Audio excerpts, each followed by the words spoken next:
terrible disaster, lest the knowledge of it should overpower me. Fearful lest some fatal calamity had overtaken him, I sought out young Fayaway and endeavoured to learn from her, if possible, the truth. This gentle being had early attracted my regard, not only from her extraordinary beauty, but from the attractive cast of her countenance, singularly expressive of intelligence and humanity. Of all the natives, she alone seemed to appreciate the effect which the peculiarity of the circumstances in which we were placed had produced upon the minds of my companion and myself. In addressing me, especially when I lay reclining upon the mats suffering from pain, there was a tenderness in her manner which it was impossible to misunderstand or resist. Whenever she entered the house, the expression of her face indicated the liveliest sympathy for me, and moving towards the place where I lay, with one arm slightly elevated in a gesture of pity, and her large, glistening eyes gazing intently into mine, she would murmur plaintively, "Awa, awa, Tomo," and seat herself mournfully beside me. Her manner convinced me that she deeply compassionated my situation, as being removed from my country and friends, and placed beyond the reach of all relief. Indeed, at times I was almost led to believe that her mind was swayed by gentle impulses, hardly to be anticipated from one in her condition, that she appeared to be conscious there were ties rudely severed, which had once bound us to our homes, and there were sisters and brothers anxiously looking forward to our return, who were, perhaps, never more to behold us. In this amiable light did Fayaway appear in my eyes, and reposing full confidence in her candour and intelligence, I now had recourse to her, in the midst of my alarm with regard to my companion. My questions evidently distressed her. She looked round from one to another of the bystanders, as if hardly knowing what answer to give me. At last, yielding to my importunities, she overcame her scruples and gave me to understand that Toby had gone away with the boats which had visited the bay, but had promised to return at the expiration of 3 days. At first, I accused him of perfidiously deserting me, but as I grew more composed, I upbraided myself for imputing so cowardly an action to him, and tranquilized myself with the belief that he had availed himself of the opportunity to go round to Nukuheva in order to make some arrangement by which I could be removed from the valley. At any rate, thought I, he will return with the medicines I require, and then, as soon as I recover, there will be no difficulty in the way of our departure.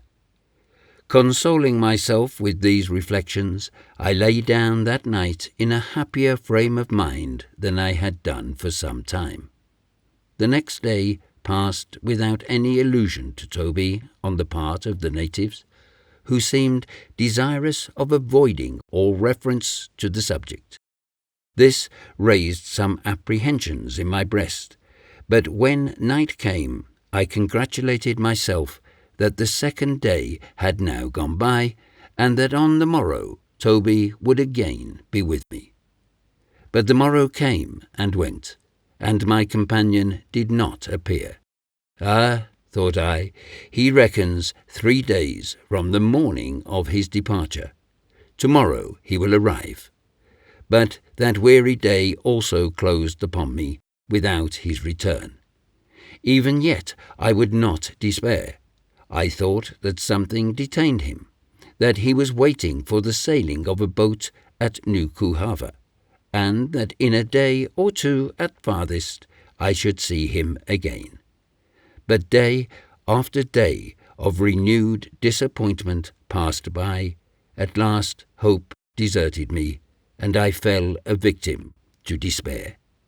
Yes, thought I gloomily, he has secured his own escape, and cares not what calamity may befall his unfortunate comrade.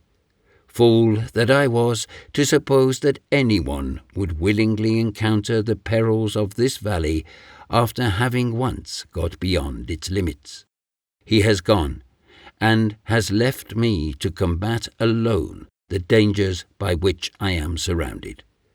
Thus would I sometimes seek to derive a desperate consolation from dwelling upon the perfidy of Toby, whilst at other times I sunk under the bitter remorse which I felt as having by my own imprudence brought upon myself the fate which I was sure awaited me. At other times I thought that perhaps after all these treacherous savages had made away with him, and thence the confusion into which they were thrown by my questions and their contradictory answers, or he might be a captive in some other part of the valley, or, more dreadful still, might have met with that fate at which my very soul shuddered. But all these speculations were vain. No tidings of Toby ever reached me. He had gone, never to return. The conduct of the islanders appeared inexplicable. All reference to my lost comrade was carefully evaded, and if at any time they were forced to make some reply to my frequent inquiries on the subject, they would uniformly denounce him as an ungrateful runaway, who had deserted his friend and taken himself off to that vile and detestable place, Nukuhava. But whatever might have been his fate, now that he was gone, the natives multiplied their acts of kindness and attention towards myself, treating me with a degree of deference which could hardly have been surpassed had I been some celestial visitant. Korikori never for one moment left my side, unless it were to execute my wishes. The faithful fellow twice every day, in the cool of the morning and in the evening, insisted upon carrying me to the stream and bathing me in its refreshing water.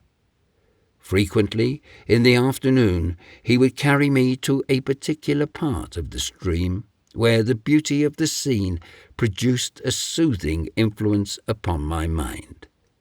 At this place the waters flowed between grassy banks, planted with enormous breadfruit trees, whose vast branches, interlacing overhead, formed a leafy canopy. Near the stream were several smooth black rocks. One of these, projecting several feet above the surface of the water, had upon its summit a shallow cavity, which, filled with freshly gathered leaves, formed a delightful couch. Here I often lay for hours, covered with a gauze-like veil of tapa, while Fayaway, seated beside me, and holding in her hand a fan woven from the leaflets of a young coconut bough, brushed aside the insects that occasionally lighted on my face, and Korikori, with a view of chasing away my melancholy, performed 1,000 antics in the water before us. As my eye wandered along this romantic stream, it would fall upon the half-immersed figure of a beautiful girl, standing in the transparent water, and catching in a little net a species of diminutive shellfish, of which these people are extraordinarily fond. Sometimes a chattering group would be seated upon the edge of a low rock in the midst of the brook, busily engaged in thinning and polishing the shells of coconuts by rubbing them briskly with a small stone in the water, an operation which soon converts them into a light and elegant drinking vessel, somewhat resembling goblets made of tortoise shell. But the tranquilizing influence of beautiful scenery and the exhibition of human life under so novel and charming an aspect were not my only sources of consolation. Every evening the girls of the house gathered about me on the mats, and after chasing away Korikori from my side, who nevertheless retired only to a little distance and watched their proceedings with the most jealous attention, would anoint my whole body with a fragrant oil, squeezed from a yellow root previously pounded between a couple of stones, and which in their language is denominated aka. And most refreshing and agreeable are the juices of the aka, when applied to one's limbs by the soft palms of sweet nymphs, whose bright eyes are beaming upon you with kindness, and I used to hail with delight the daily recurrence of this luxurious operation, in which I forgot all my troubles and buried for the time every feeling of sorrow. Sometimes in the cool of the evening, my devoted servitor would lead me out upon the Typee in front of the house, and, seating me near its edge, protect my body from the annoyance of the insects which occasionally hovered in the air, by wrapping me round with a large roll of tapa. He then bustled about and employed himself at least 20 minutes in adjusting everything to secure my personal comfort. Having perfected his arrangements, he would get my pipe and, lighting it, would hand it to me. Often he was obliged to strike a light for the occasion, and as the mode he adopted was entirely different from what I had ever seen or heard of before, I will describe it. A straight, dry, and partly decayed stick of the hibiscus, about 6 feet in length and half as many inches in diameter, with a small bit of wood not more than a foot long and scarcely an inch wide, is as invariably to be met with in every house in Typee as a box of lucifer matches in the corner of a kitchen cupboard at home. The islander, placing the larger stick obliquely against some object, with one end elevated at an angle of 45 degrees, mounts astride of it like an urchin about to gallop off upon a cane, and then, grasping the smaller one firmly in both hands, he rubs its pointed end slowly up and down the extent of a few inches of the principal stick, until at last he makes a narrow groove in the wood, with an abrupt termination at the point furthest from him, where all the dusty particles which the friction creates are accumulated in a little heap. At first, Korikori goes to work quite leisurely, but gradually quickens his pace, and, waxing warm in the employment, drives the stick furiously along the smoking channel, plying his hands to and fro with amazing rapidity, the perspiration starting from every pore.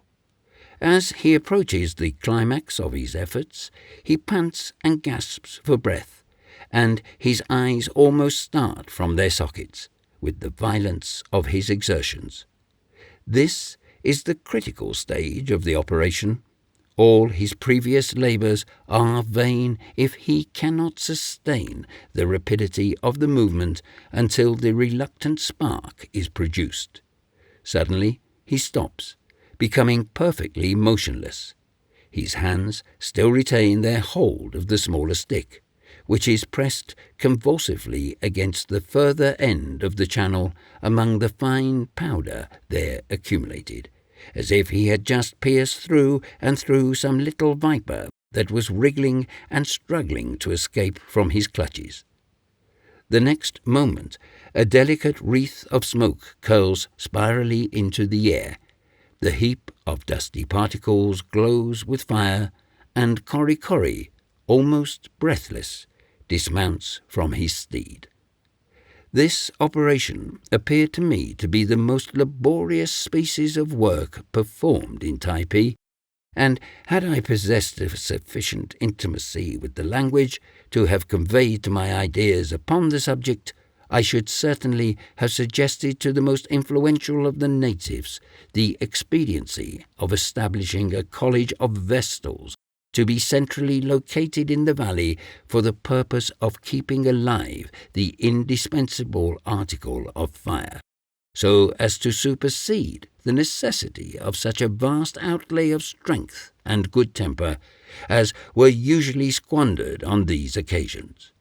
There might, however, be special difficulties in carrying this plan into execution. What a striking evidence does this operation furnish of the wide difference between the extreme of savage and civilized life. A gentleman of Typee can bring up a numerous family of children and give them all a highly respectable cannibal education, with infinitely less toil and anxiety than he expends in the simple process of striking a light, whilst a poor European artisan, who through the instrumentality of a lucifer performs the same operation in 1 second, is put to his wit's end to provide for his starving offspring that food which the children of a Polynesian father, without troubling their parents, pluck from the branches of every tree around them.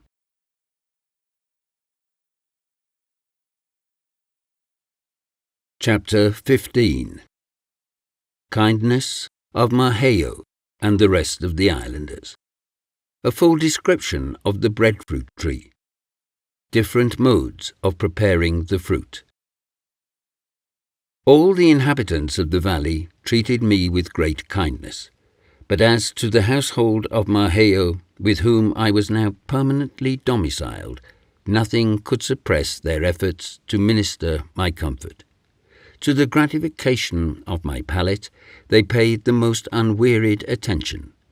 They continually invited me to partake of food, and when after eating heartily I declined the viands they continued to offer me, they seemed to think that my appetite stood in need of some piquant stimulant to excite its activity. In pursuance of this idea, old Maheo himself would hie him away to the seashore by the break of day for the purpose of collecting various species of rare seaweed, some of which among these people are considered a great luxury. After a whole day spent in this employment, he would return about nightfall with several coconut shells filled with different descriptions of kelp. In preparing these for use, he manifested all the ostentation of a professed cook, although the chief mystery of the affair appeared to consist in pouring water in judicious quantities upon the slimy contents of his coconut shells. The first time he submitted one of these saline salads to my critical attention, I naturally thought that anything collected at such pains must possess peculiar merits. But one mouthful was a complete dose, and great was the consternation of the old warrior at the rapidity with which I ejected his Epicurean treat. How true it is that the rarity of any particular article enhances its value amazingly.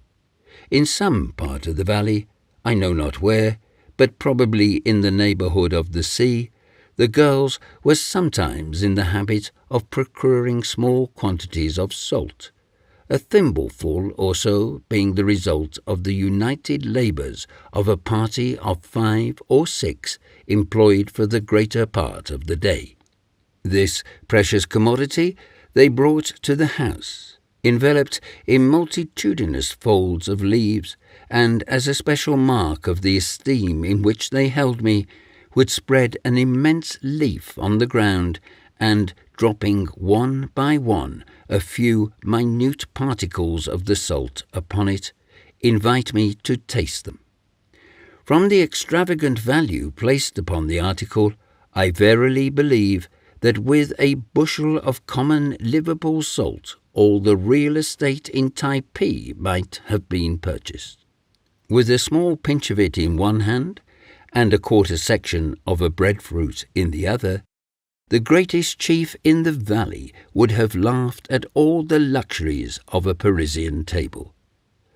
The celebrity of the breadfruit tree and the conspicuous place it occupies in a Typee bill of fare induces me to give at some length a general description of the tree and the various modes in which the fruit is prepared. The breadfruit tree, in its glorious prime, is a grand and towering object, forming the same feature in a Marquesan landscape that a patriarchal elm does in New England scenery. The latter tree is not a little resembles in height, in the wide spread of its stalwart branches, and in its venerable and imposing aspect. The leaves of the breadfruit are of great size, and their edges are cut and scalloped as fantastically as those of a lady's lace collar. As they annually tend towards decay, they almost rival in brilliant variety of their gradually changing hues the fleeting shades of the expiring dolphin. The autumnal tints of our American forests, glorious as they are, sink into nothing in comparison with this tree. The leaf, in one particular stage, when nearly all the prismatic colours are blended on its surface, is often converted by the natives into a superb and striking headdress. The principal fibre, transversing its length, being split upon a convenient distance, and the elastic sides of the aperture pressed apart, the head is inserted between them. The leaf, drooping on one side, with its forward half turned jauntily up on the brows, and the remaining part spreading laterally behind the ears. The fruit somewhat resembles in magnitude and general appearance one of our citron melons of ordinary size, but unlike the citron, it has no sectional lines drawn along the outside. Its surface is dotted all over with little conical prominences, looking not unlike the knobs on an antiquated church door. The rind is perhaps 1/8 of an inch in thickness, and denuded of this at the time when it is in the greatest perfection. The fruit presents a beautiful globe of white pulp, the whole of which may be eaten, with the exception of a slender core which is easily removed. The breadfruit, however, is never used, and is indeed altogether unfit to be eaten until submitted in one form or other to the action of fire. The most simple manner in which this operation is performed, and I think the best, consists in placing any number of the freshly plucked fruit, when in a particular state of greenness, among the embers of a fire, in the same way that you would roast a potato. After the lapse of 10 or 15 minutes, the green rind embrowns and cracks, showing through the fissures in its side the milk-white interior. As soon as it cools, the rind drops off, and you then have the soft, round pulp in its purest and most delicious state. Thus eaten, it has a mild and pleasing flavour. Sometimes, after having been roasted in the fire, the natives snatch it briskly from the embers, and permitting it to slip out of the yielding rind into a vessel of cold water, stir up the mixture, which they call beau à chaud. I never could endure this compound, and indeed the preparation is not greatly in vogue among the more polite Typees. There is one form, however, in which the fruit is occasionally served, that renders it a dish fit for a king. As soon as it is taken from the fire, the exterior is removed, the core extracted, and the remaining part is placed in a sort of shallow stone mortar, and briskly worked with a pestle of the same substance. While one person is performing this operation, another takes a ripe coconut, and breaking it in halves, which they also do very cleverly, proceeds to grate the juicy meat into fine particles. This is done by means of a piece of mother-of-pearl shell, lashed firmly to the extreme end of a heavy stick, with its straight side accurately notched like a saw. The stick is sometimes a grotesquely formed limb of a tree, with 3 or 4 branches twisting from its body like so many shapeless legs, and sustaining it 2 or 3 feet from the ground. The native, first placing a calabash beneath the nose, as it were, of his curious-looking log steed, for the purpose of receiving the greatest fragments as they fall, mounts astride of it as if it were a hobby-horse, and twirling the inside of his hemispheres of cocoanut around the sharp teeth of the mother-of-pearl shell, the pure white meat falls in snowy showers into the receptacle provided. Having obtained a quantity sufficient for his purpose, he places it in a bag made of the net-like fibrous substance attached to all coconut trees, and compressing it over the breadfruit, which, being now sufficiently pounded, is put into a wooden bowl, extracts a thick, creamy milk. The delicious liquid soon bubbles round the fruit, and leaves it at last just peeping above its surface. The preparation is called koku, and a most luscious preparation it is. The hobby-horse and the pestle and mortar were in great requisition during the time I remained in the house of Maheyu, and Kori Kori had frequent occasion to show his skill in their use.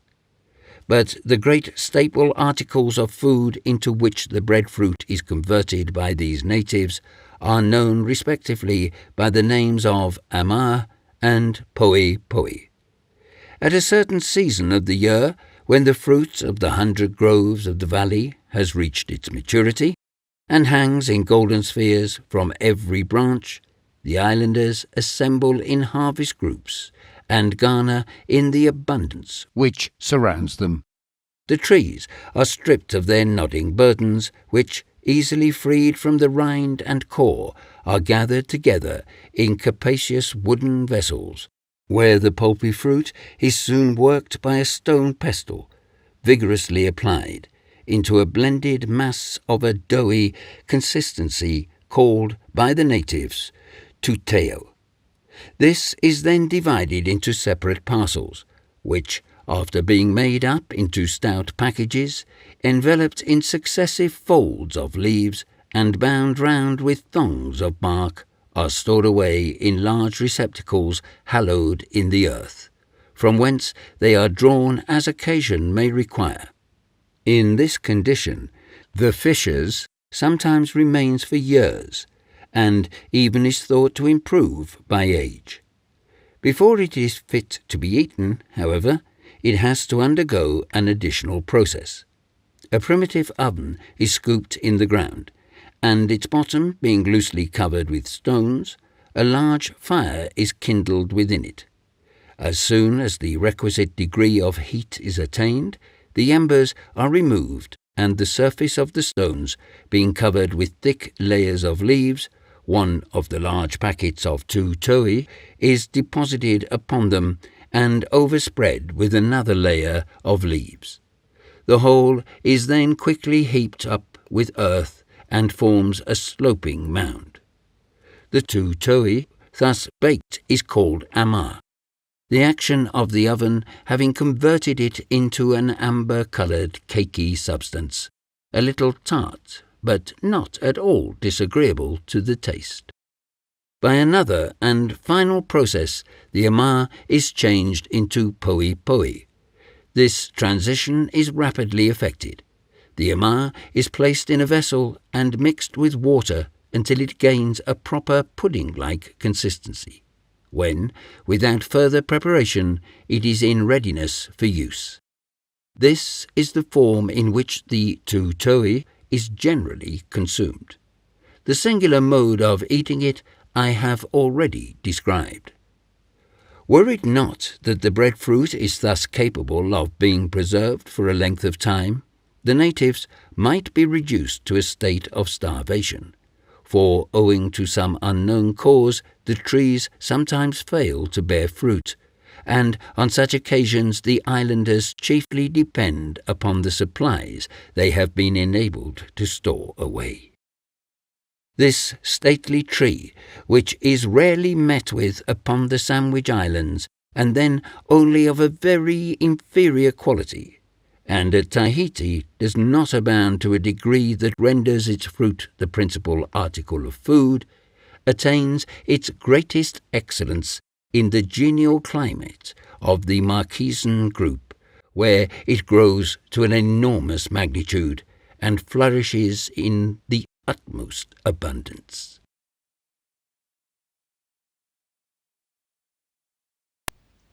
Chapter 16. Melancholy Condition. Occurrence at the Typee. Anecdote of Maheo. Shaving the head of a warrior.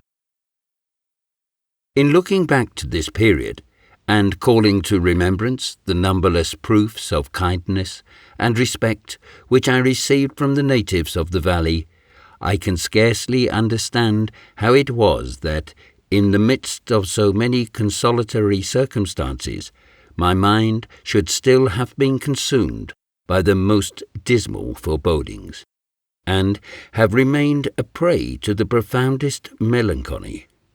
It is true that the suspicious circumstances which had attended the disappearance of Toby were enough of themselves to excite distrust with regard to the savages, in whose power I felt myself to be entirely placed, especially when it was combined with the knowledge that these very men, kind and respectful as they were to me, were, after all, nothing better than a set of cannibals. But my chief source of anxiety, and that which poisoned every temporary enjoyment, was the mysterious disease in my leg, which still remained unabated. All the herbal applications of Tinner, united with the server discipline of the old leech, and the affectionate nursing of Corry Corry, had failed to relieve me. I was almost a cripple, and the pain I endured at intervals was agonizing. The unaccountable malady showed no signs of amendment. On the contrary, its violence increased day by day, and threatened the most fatal results, unless some powerful means were employed to counteract it. It seemed as if I were destined to sink under the grievous affliction, or at least that it would hinder me from availing myself of any opportunity of escaping from the valley. An incident which occurred, as nearly as I can estimate, about 3 weeks after the disappearance of Toby, convinced me that the natives, from some reason or other, would interpose every possible obstacle to my leaving them. One morning there was no little excitement, evinced by the people near my abode, and which I soon discovered proceeded from a vague report that boats had been seen at a great distance approaching the bay. Immediately all was bustle and animation. It so happened that day that the pain I suffered having somewhat abated, and feeling in much better spirits than usual, I had complied with Corry Corry's invitation to visit the chief Miheva at the place called the Typee, which I have before described as being situated within the precincts of the taboo groves. These sacred recesses were at no great distance from Maheo's habitation, and lay between it and the sea, the path that conducted to the beach passing directly in front of the Typee, and thence skirting along the border of the groves. I was reposing upon the mats within the sacred building, in the company with Mihevi and several other chiefs, when the announcement was first made. It sent a thrill of joy through my whole frame. Perhaps Toby was about to return. I rose at once to my feet, and my instinctive impulse was to hurry down to the beach, equally regardless of the distance that separated me from it and of my disabled condition.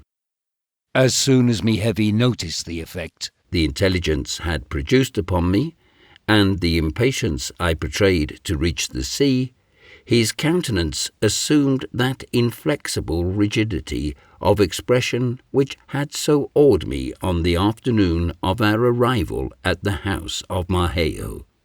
As I was proceeding to leave the Ty, he laid his hand upon my shoulder, and said gravely, "Abo, abo, wait, wait." Solely intent upon the one thought that occupied my mind, and heedless of his request, I was brushing past him, when suddenly he assumed a tone of authority, and told me to "Moi," sit down. Though struck by the alteration in his demeanour, the excitement under which I laboured was too strong to permit me to obey the unexpected command, and I was still limping towards the edge of the Typee, with Korry clinging to one arm in his efforts to restrain me, when the natives around started to their feet, ranged themselves along the open front of the building, while me heavy looked at me scowlingly and reiterated his commands still more sternly. It was at this moment, when 50 savage countenances were glaring upon me, that I first truly experienced I was indeed a captive in the valley. The conviction rushed upon me with staggering force, and I was overwhelmed by this confirmation of my worst fears. I saw at once that it was useless for me to resist, and, sick at heart, I reseated myself upon the mats, and for the moment abandoned myself to despair. I now perceived the natives, one after the other, hurrying past the Ty and pursuing the route that conducted to the sea. These savages, thought I, will soon be holding communication with some of my own countrymen, perhaps, who, with ease, could restore me to liberty, did they know of the situation I was in. No language can describe the wretchedness which I felt, and in the bitterness of my soul I imprecated 1,000 curses on the perfidious Toby, who had thus abandoned me to destruction. It was in vain that Korry tempted me with food, or lighted my pipe, or sought to attract my attention by performing the uncouth antics that had sometimes diverted me. I was fairly knocked down by this last misfortune, which, much as I had feared it, I had never before had the courage calmly to contemplate. Regardless of everything but my own sorrow, I remained in the Ty for several hours, until shouts proceeding at intervals from the groves beyond the house proclaimed the return of the natives from the beach. Whether any boats visited the bay that morning or not, I never could ascertain. The savages assured me that there had not, but I was inclined to believe that by deceiving me in this particular, they sought to allay the violence of my grief. However that might be, this incident showed plainly that the Typees intended to hold me a prisoner. As they still treated me with the same sedulous attention as before, I was utterly at a loss how to account for their singular conduct. Had I been in a situation to instruct them in any of the rudiments of the mechanic arts, or had I manifested a disposition to render myself in any way useful among them, their conduct might have been attributed to some adequate motive. But as it was, the matter seemed to me inexplicable. During my whole stay on the island, there occurred but 2 or 3 instances where the natives applied to me with the view of availing themselves of my superior information, and these now appear so ludicrous that I cannot forbear relating them.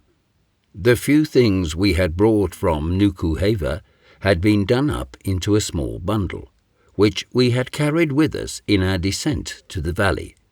This bundle, the first night of our arrival, I had used as a pillow, but on the succeeding morning, opening it for the inspection of the natives, they gazed upon the miscellaneous contents as though I had just revealed to them a casket of diamonds, and they insisted that so precious a treasure should be properly secured. A line was accordingly attached to it, and the other end being passed over the ridgepole of the house. It was hoisted up to the apex of the roof, where it hung suspended directly over the mats where I usually reclined. When I desired anything from it, I merely raised my finger to a bamboo beside me, and, taking hold of the string, which was there fastened, lowered the package. This was exceedingly handy, and I took care to let the natives understand how much I applauded the invention. Of this package, the chief contents were a razor with its case, a supply of needles and thread, a pound or two of tobacco, and a few yards of bright-coloured calico. I should have mentioned that shortly after Toby's disappearance, perceiving the uncertainty of the time I might be obliged to remain in the valley, if, indeed, I ever should escape from it, and considering that my whole wardrobe consisted of a shirt and a pair of trousers, I resolved to doff these garments at once, in order to preserve them in a suitable condition for wear should I again appear among civilized beings. I was consequently obliged to assume the Typee costume, a little altered, however, to suit my own views of propriety, and in which I have no doubt I appeared to as much advantage as a senator of Rome enveloped in the folds of his toga. A few folds of yellow tapa, tucked about my waist, descended to my feet in the style of a lady's petticoat. Only I did not have recourse to those voluminous paddings in the rear with which our gentle dames are in the habit of augmenting the sublime rotundity of their figures.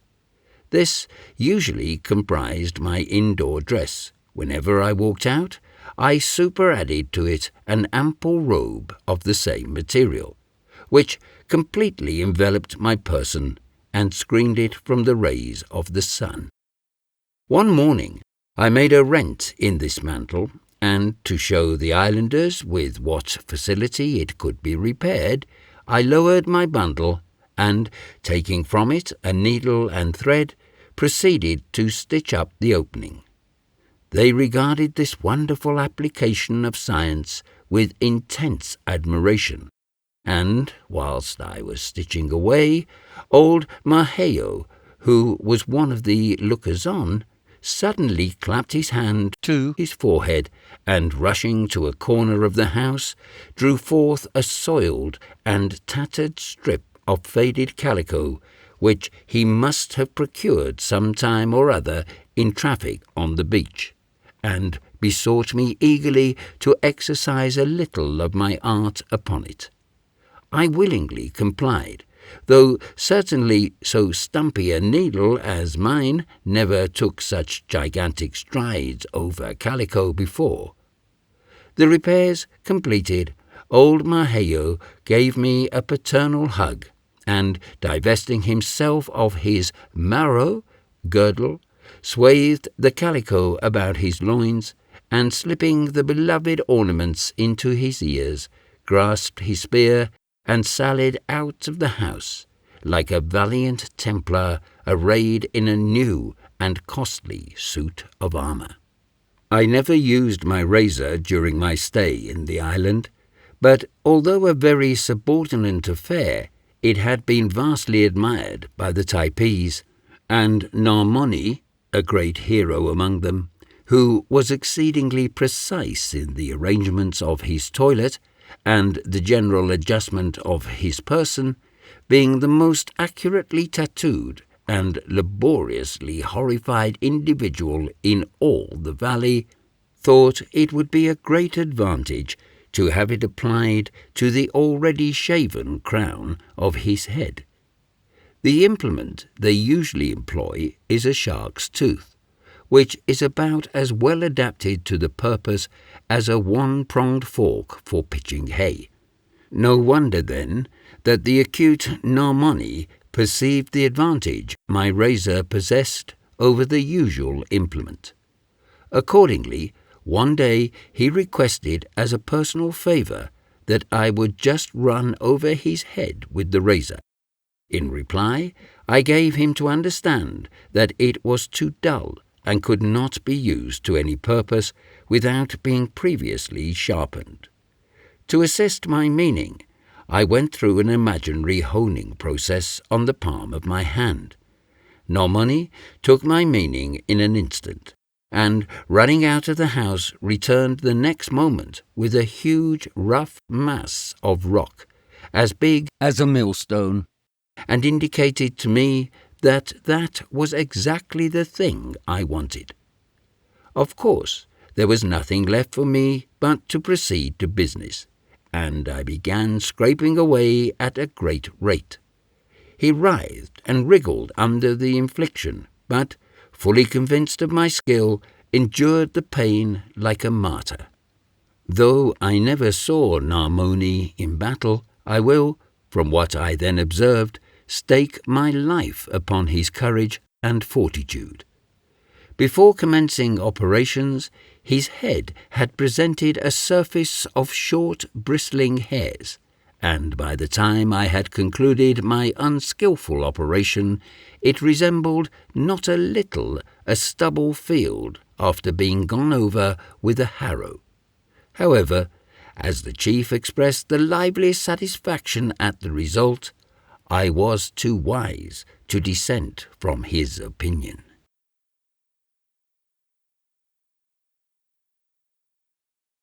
Chapter 17. Improvement in Health and Spirits. Felicity of the Typees. Their enjoyments compared with those of more enlightened communities. Comparative wickedness of civilized and unenlightened people. A skirmish in the mountain with the warriors of Hapa. Day after day wore on, and still there was no perceptible change in the conduct of the islanders towards me.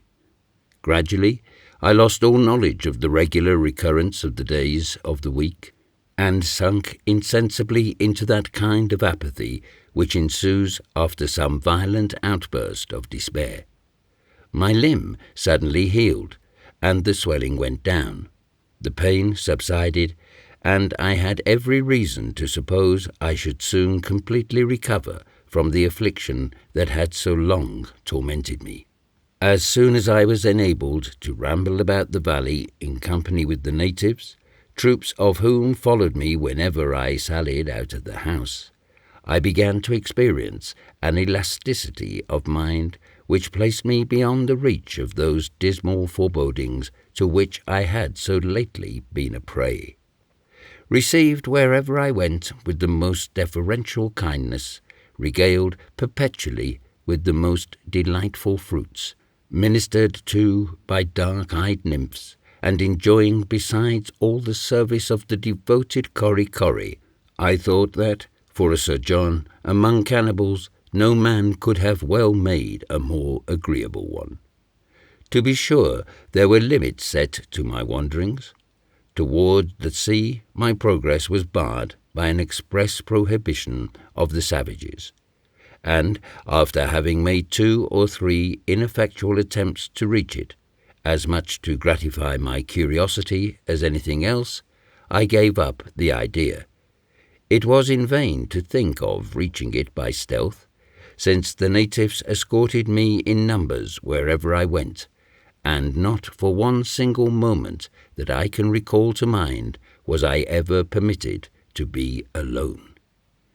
The green and precipitous elevations that stood ranged around the head of the vale, where Maheo's habitation was situated, effectually precluded all hope of escape in that quarter, even if I could have stolen away from the 1,000 eyes of the savages. But these reflections now seldom obtruded upon me. I gave myself up to the passing hour, and if ever disagreeable thoughts arose in my mind, I drove them away. When I looked around the verdant recess in which I was buried, and gazed up to the summits of the lofty eminence that hemmed me in, I was well disposed to think that I was in the happy valley, and that beyond those heights there was naught but a world of care and anxiety. As I extended my wanderings in the valley, and grew more familiar with the habits of its inmates, I was fain to confess that, despite the disadvantages of his condition, the Polynesian savage, surrounded by all the luxurious provisions of nature, enjoyed an infinitely happier, though certainly a less intellectual existence than the self-complacent European. The naked wretch who shivers beneath the bleak skies and starves among the inhospitable wilds of Tierra del Fuego might indeed be made happier by civilization, for it would alleviate his physical wants. But the voluptuous Indian, with every desire supplied, whom Providence has bountifully provided with all the sources of pure and natural enjoyment, and from whom are removed so many of the ills and pains of life, what has he to desire at the hands of civilization? She may cultivate his mind, may elevate his thoughts. These, I believe, are the established phrases. But will he be the happier? Let the once smiling and populous Hawaiian Islands, with their now diseased, starving, and dying natives, answer the question. The missionaries may seek to disguise the matter as they will, but the facts are incontrovertible, and the devoutest Christian who visits that group with an unbiased mind must go away mournfully asking, are these, alas, the fruits of 25 years of enlightening? In a primitive state of society, the enjoyments of life, though few and simple, are spread over a great extent and are unalloyed. But civilization, for every advantage she imparts, holds 100 evils in reserve. The heart-burnings, the jealousies, the social rivalries, the family dissensions, and the 1,000 self-inflicted discomforts of refined life, which make up in units the swelling aggregate of human misery, are unknown among these unsophisticated people. But it will be urged that these shocking, unprincipled wretches are cannibals. Very true, and a rather bad trait in their character, it must be allowed. But they are such only when they seek to gratify the passion of revenge upon their enemies.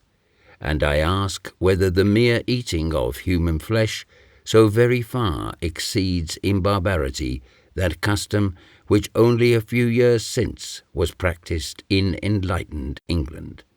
A convicted traitor, perhaps a man found guilty of honesty, patriotism, and such like heinous crimes, had his head lopped off with a huge axe, his bowels dragged out and thrown into a fire, while his body, carved into 4 quarters, was with his head exposed upon pikes, and permitted to rot and fester among the public haunts of men.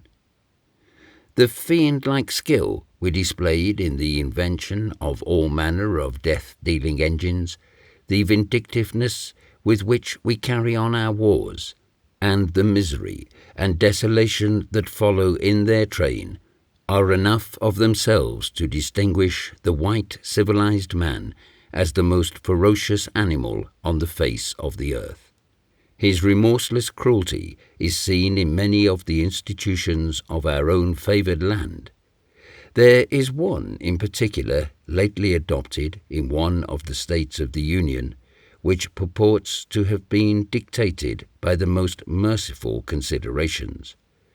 To destroy our malefactors piecemeal, drying up in their veins, drop by drop, the blood we are too chicken-hearted to shed by a single blow, which would at once put a period to their sufferings, is deemed to be infinitely preferable to the old-fashioned punishment of gibbeting, much less annoying to the victim, and more in accordance with the refined spirit of the age. And yet, how feeble is all language to describe the horrors we inflict upon these wretches, whom we mason up in the cells of our prisons, and condemn to perpetual solitude in the very heart of our population. But it is needless to multiply the examples of civilized barbarity. They far exceed in the amount of misery they cause the crimes which we regard with such abhorrence in our less enlightened fellow creatures.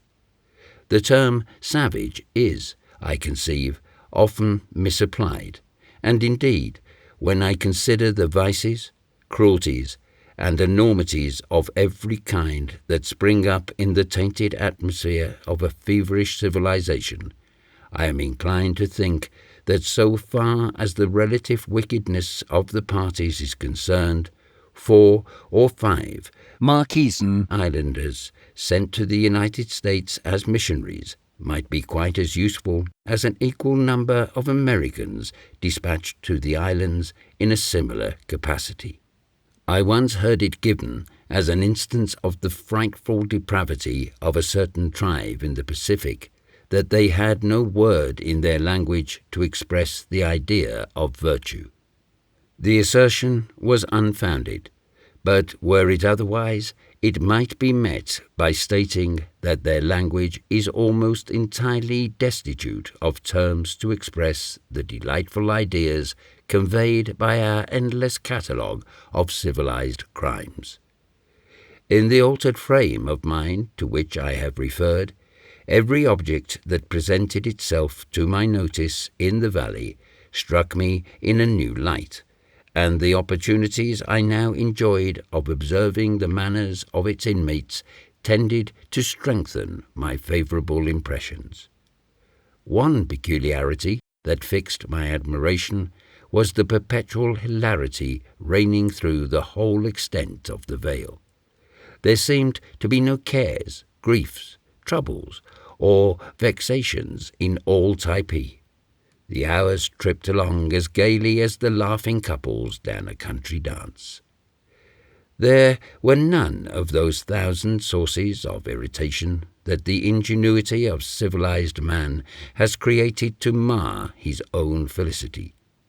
There were no foreclosures of mortgages, no protested notes, no bills payable, no debts of honour in Typee, no unreasonable tailors and shoemakers perversely bent on being paid, no duns of any description and battery attorneys to foment discord, backing their clients up to a quarrel and then knocking their heads together, no poor relations everlastingly occupying the spare bedchamber and diminishing the elbow room at the family table, no destitute widows with their children starving on the cold charities of the world, no beggars, no debtors' prisons, no proud and hard-hearted nabobs in Typee, or to sum up all in one word, no money.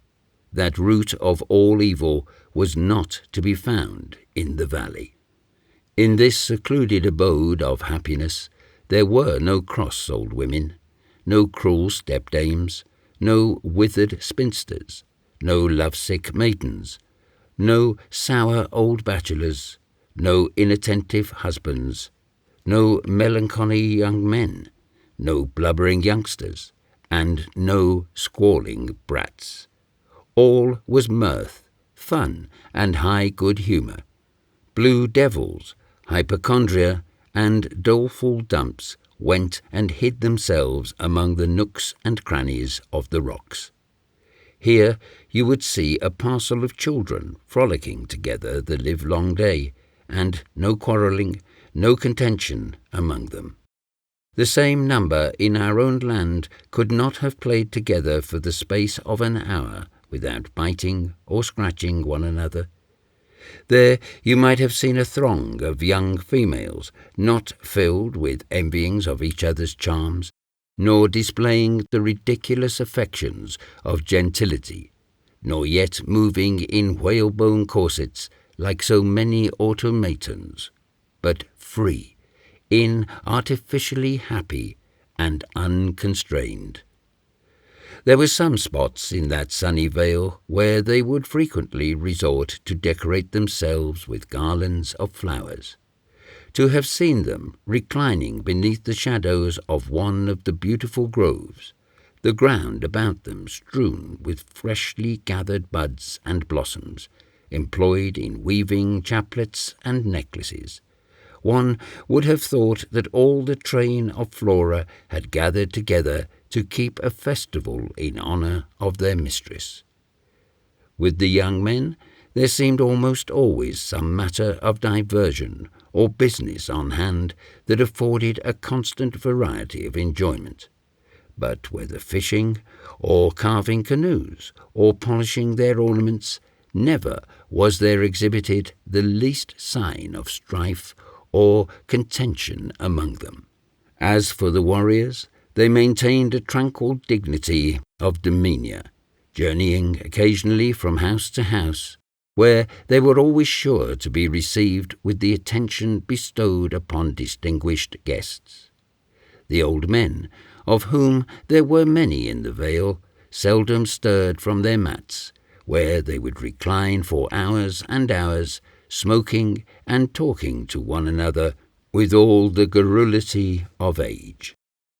But the continual happiness, which, so far as I was able to judge, appeared to prevail in the valley, sprang principally from that all-pervading sensation which Rousseau has told us to be at one time experienced, the mere buoyant sense of a healthy physical existence. And indeed, in this particular, the Typees had ample reason to facilitate themselves, for sickness was almost unknown. During the whole period of my stay, I saw but one invalid among them, and on their smooth skins you observed no blemish or mark of disease. The general repose, however, upon which I have just been descanting, was broken in upon about this time by an event which proved that the islanders were not entirely exempt from those occurrences which disturb the quiet of more civilized communities. Having now been a considerable time in the valley, I began to feel surprised that the violent hostility subsisting between its inhabitants and those of the adjoining bay of Happer should never have manifested itself in any warlike encounter. Although the valiant Typees would often, by gesticulations, declare their undying hatred against their enemies, and the disgust they felt at their cannibal propensities, although they dilated upon the manifold injuries they had received at their hands, yet with a forbearance truly commendable, they appeared to sit down under their grievances and to refrain from making any reprisals. The Happers, entrenched behind their mountains, and never even showing themselves on their summits, did not appear to me to furnish adequate cause for that excess of animosity evinced towards them by the heroic tenants of our vale, and I was inclined to believe that the deeds of blood attributed to them had been greatly exaggerated. On the other hand, as the clamours of war had not up to this period disturbed the serenity of the tribe, I began to distrust the truth of those reports which ascribed so fierce and belligerent a character to the Typee nation. Surely, thought I, all these terrible stories I have heard about the inveteracy with which they carried on the feud, their deadly intensity of hatred, and the diabolical malice with which they glutted their revenge upon the inanimate forms of the slain, are nothing more than fables, and I must confess that I experienced something like a sense of regret at having my hideous anticipations thus disappointed. I felt in some sort like a 'prentice boy who, going to the play in the expectation of being delighted with a cut-and-thrust tragedy, is almost moved to tears of disappointment at the exhibition of a genteel comedy. I could not avoid thinking that I had fallen in with a greatly traduced people, and I moralized not a little upon the disadvantage of having a bad name, which, in this instance, had given a tribe of savages, who were as pacific as so many lambkins, the reputation of a confederacy of giant killers. But subsequent events proved that I had been a little too premature in coming to this conclusion. One day about noon, happening to be at the Typee, I had lain down on the mats with several of the chiefs, and had gradually sunk into a most luxurious siesta, when I was awakened by a tremendous outcry, and, starting up, beheld the natives seizing their spears and hurrying out, while the most puissant of the chiefs, grasping the 6 muskets which were ranged against the bamboos, followed after, and soon disappeared in the groves. These movements were accompanied by wild shouts in which hapa hapa greatly predominated. The islanders were now seen running past the Typee and striking across the valley to the hapa side. Presently I heard the sharp report of a musket from the adjoining hills, and then a burst of voices in the same direction. At this, the women who had congregated in the groves set up the most violent clamours, as they invariably do here as elsewhere on every occasion of excitement and alarm, with a view of tranquilizing their own minds and disturbing other people.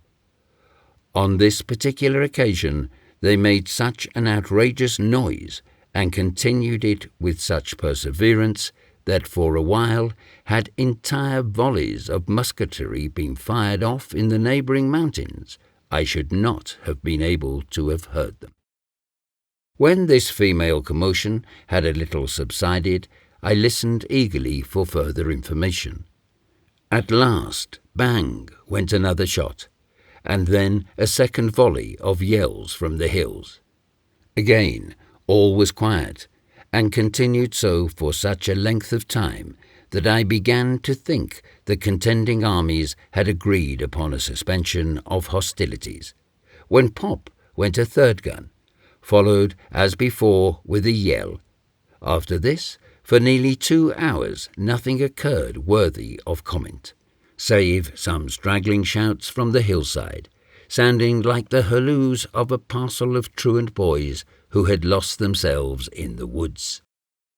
During this interval I had remained standing on the piazza of the Typee, which directly fronted the Hapa mountain, and with no one near me but Korikori and the old superannuated savages I have described. These latter never stirred from their mats, and seemed altogether unconscious that anything unusual was going on.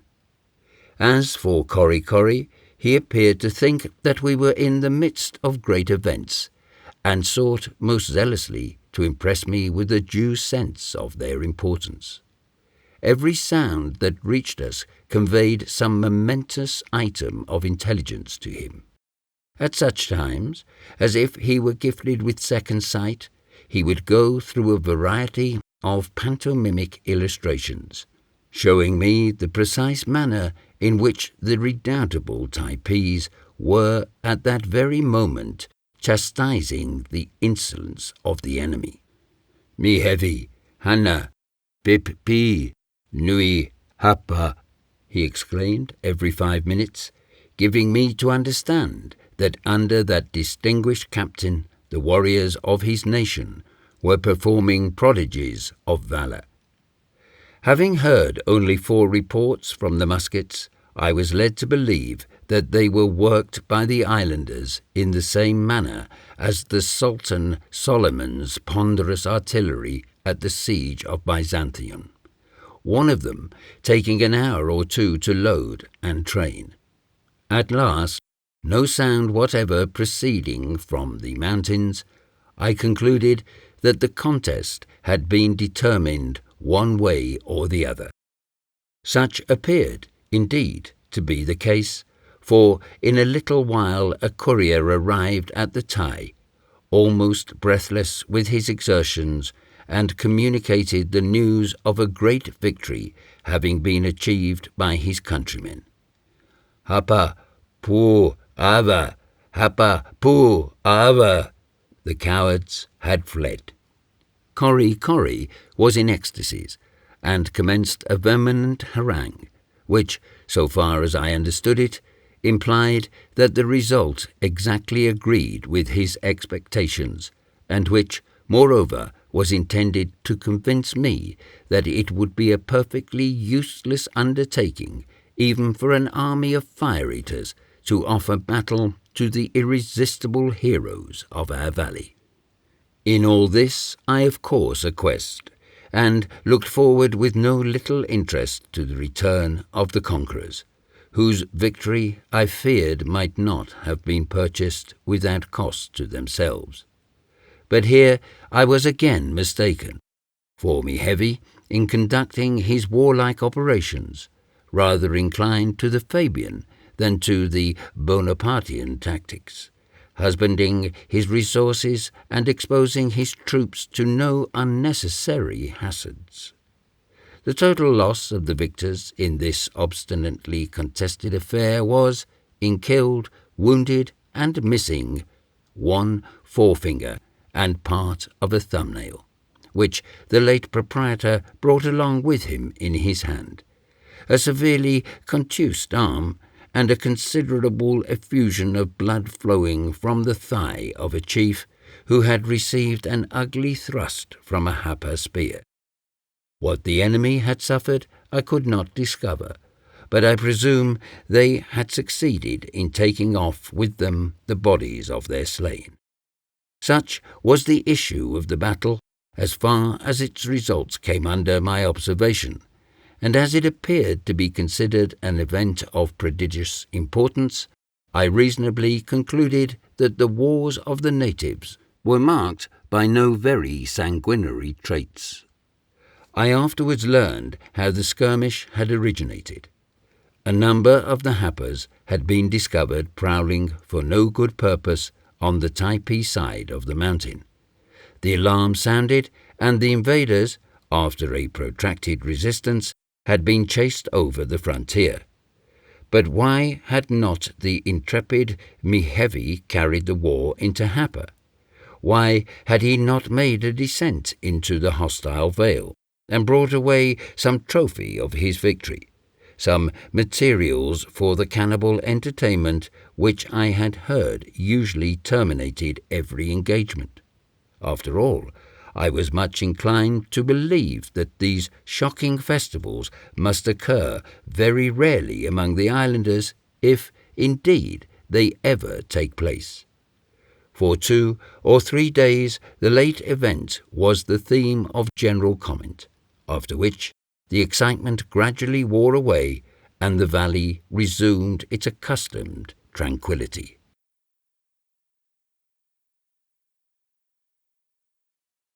Chapter 18. Swimming in the company with the girls of the valley. A canoe. Effects of the taboo. A pleasure excursion on the pond. Beautiful freak of Fayaway. Mantua making. A stranger arrives in the valley. His mysterious conduct.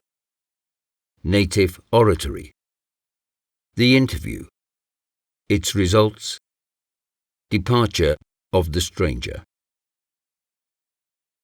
Returning health and peace of mind gave a new interest to everything around me. I sought to diversify my time by as many enjoyments as lay within my reach. Bathing in company with troops of girls formed one of my chief amusements. We sometimes enjoyed the recreation in the waters of a miniature lake, to which the central stream of the valley expanded. This lovely sheet of water was almost circular in figure, and about 300 yards across. Its beauty was indescribable. All around its banks waved luxuriant masses of tropical foliage. Soaring high above, which was seen here and there, the symmetrical shaft of the coconut tree, surmounted by its tufts of graceful branches, drooping in the air like so many waving ostrich plumes. The ease and grace with which the maidens of the valley propelled themselves through the water, and their familiarity with the element, were truly astonishing. Sometimes they might be seen gliding along just under the surface, without apparently moving hand or foot. Then, throwing themselves on their sides, they darted through the water, revealing glimpses of their forms, as, in the course of their rapid progress, they shot for an instant partly into the air. At one moment they dived deep down into the water, and the next they rose, bounding to the surface. I remember upon one occasion plunging in among a parcel of these river nymphs, and counting vainly upon my superior strength, sought to drag some of them under the water. But I quickly repented my temerity. The amphibious young creatures swarmed about me like a shoal of dolphins, and, seizing hold of my devoted limbs, tumbled me about and ducked me under the surface, until, from the strange noises which rang in my ears and the supernatural visions dancing before my eyes, I thought I was in the land of the spirits. I stood indeed as little chance among them as a cumbrous whale attacked on all sides by a legion of swordfish. When at length they relinquished their hold of me, they swam away in every direction, laughing at my clumsy endeavours to reach them. There was no boat on the lake, but at my solicitation, and for my special use, some of the young men attached to Maheo's household, under the direction of the indefatigable Korikori, brought up a light and tastefully carved canoe from the sea. It was launched upon the sheet of water and floated there as gracefully as a swan. But, melancholy to relate, it produced an effect I had not anticipated. The sweet nymphs, who had sported with me before on the lake, now all fled its vicinity. The prohibited craft, guarded by the edicts of the taboo, extended the prohibition to the waters in which it lay. For a few days, Korikori, with one or two other youths, accompanied me in my exertions to the lake, and while I paddled about in my light canoe, would swim after me, shouting and gambolling in pursuit. But as I ever partial to what is termed in the young men's own book, the society of virtuous and intelligent young ladies, and in the absence of the mermaids, the amusement became dull and insipid. One morning I expressed to my faithful servitor my desire for the return of the nymphs. The honest fellow looked at me bewildered for a moment, and then shook his head solemnly, and murmured, "Taboo, taboo," giving me to understand that unless the canoe was removed, I could not expect to have the young ladies back again. But to this procedure I was averse. I not only wanted the canoe to stay where it was, but I wanted the beauteous Fayaway to get into it, and paddle with me about the lake. This latter proposition completely horrified Korikori's notions of propriety. he inveighed against it as something too monstrous to be thought of. It not only shocked their established notions of propriety, but was at variance with all their religious ordinances. However, although the taboo was a ticklish thing to meddle with, I determined to test its capabilities of resisting an attack. I consulted the chief, Mihevi, who endeavoured to dissuade me from my object, but I was not to be repulsed, and accordingly increased the warmth of my solicitations. At last he entered into a long, and I have no doubt a very learned and eloquent exposition of the history and nature of the taboo as affecting this particular case, employing a variety of most extraordinary words, which, from their amazing length and sonorousness, I have every reason to believe were of a theological nature. But all that he said failed to convince me, partly, perhaps, because I could not comprehend a word that he uttered, but chiefly that for the life of me I could not understand why a woman would not have as much right to enter a canoe as a man. At last he became a little more rational, and intimated that, out of the abundant love he bore me, he would consult with the priests and see what could be done. How it was that the priesthood of Typee satisfied the affair with their consciousness, I know not. But so it was, and fairway dispensation from this portion of the taboo was at length procured.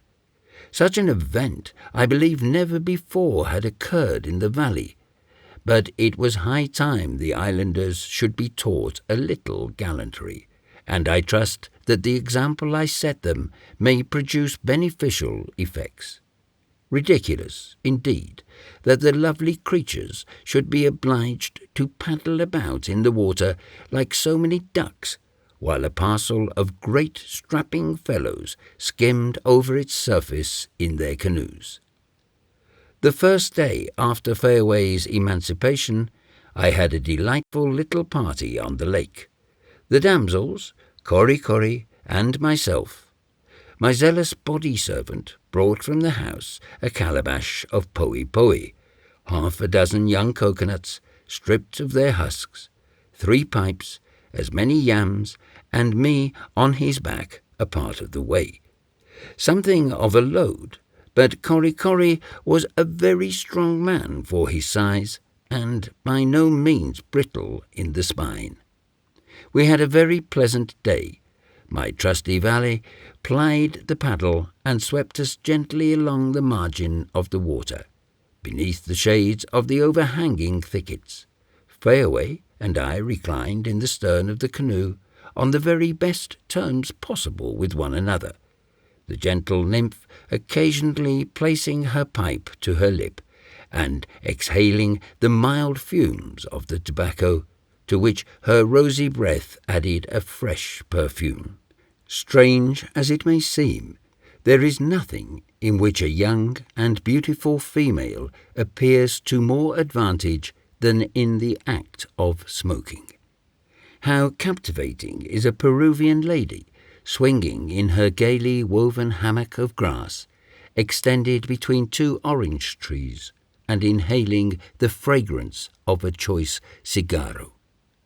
But Fairway, holding in her delicately formed olive hand the long yellow reed of her pipe, with its quaintly carved bowl, and every few moments languishingly giving forth light wreaths of vapour from her mouth and nostrils, looked still more engaging. We floated about thus for several hours, when I looked up to the warm, glowing, tropical sky, and then down into the transparent depths below, and when my eye, wandering from the bewitching scenery around, fell upon the grotesquely tattooed form of Cori, and finally encountered the pensive gaze of Fairway, I thought I had been transported to some fairy region, so unreal did everything appear. This lovely piece of water was the coolest spot in all the valley, and I now made it a place of continual resort during the hottest period of the day. One side of it lay near the termination of a long, gradually expanding gorge, which mounted to the heights that environed the vale. The strong trade wind, met in its course by these elevations, circled and eddied about their summits, and was sometimes driven down the steep ravine and swept across the valley, ruffling in its passage the otherwise tranquil surface of the lake. One day, after we had been paddling about for some time, I disembarked Korikori and paddled the canoe to the windward side of the lake. As I turned the canoe, Fayaway, who was with me, seemed all at once to be struck with some happy idea. With a wild exclamation of delight, she disengaged from her person the ample robe of tappa which was knotted over her shoulder for the purpose of shielding her from the sun, and, spreading it out like a sail, stood erect with upraised arms in the head of the canoe. We American sailors pride ourselves upon our straight, clean spars, but a prettier little mast than Fayaway made was never shipped aboard of any craft. In a moment the tappa was distended by the breeze. The long brown tresses of Fayaway streamed in the air, and the canoe glided rapidly through the water and shot towards the shore. Seated in the stern, I directed its course with my paddle until it dashed up the soft sloping bank, and Fayaway, with a light spring, alighted on the ground, whilst Korikori, who had watched our manoeuvres with admiration, now clapped his hands in transport and shouted like a madman. Many a time afterwards was this feat repeated. If the reader has not observed this, that I was the declared admirer of Miss Fayaway, all I can say is that he is little conversant with affairs of the heart, and I certainly shall not trouble myself to enlighten him any farther. Out of the calico I had brought from the ship, I made a dress for this lovely girl. In it she looked, I must confess, something like an opera dancer. The drapery of the latter damsel generally commences a little above the elbows, but my island beauties began at the waist and terminated sufficiently far above the ground to reveal the most bewitching ankle in the universe. The day that Fayaway first wore this robe was rendered memorable by a new acquaintance being introduced to me. In the afternoon, I was lying in the house when I heard a great uproar outside, but being by this time pretty well accustomed to the wild halloos which were almost continually ringing through the valley, I paid little attention to it, until old Maheo, under the influence of some strange excitement, rushed into my presence and communicated the astounded tidings. "Manu Pemi," which, being interpreted, implied that an individual by the name of Manu was approaching. My worthy old friend evidently expected that this intelligence would produce a great effect upon me, and for a time he stood earnestly regarding me, as if curious to see how I should conduct myself.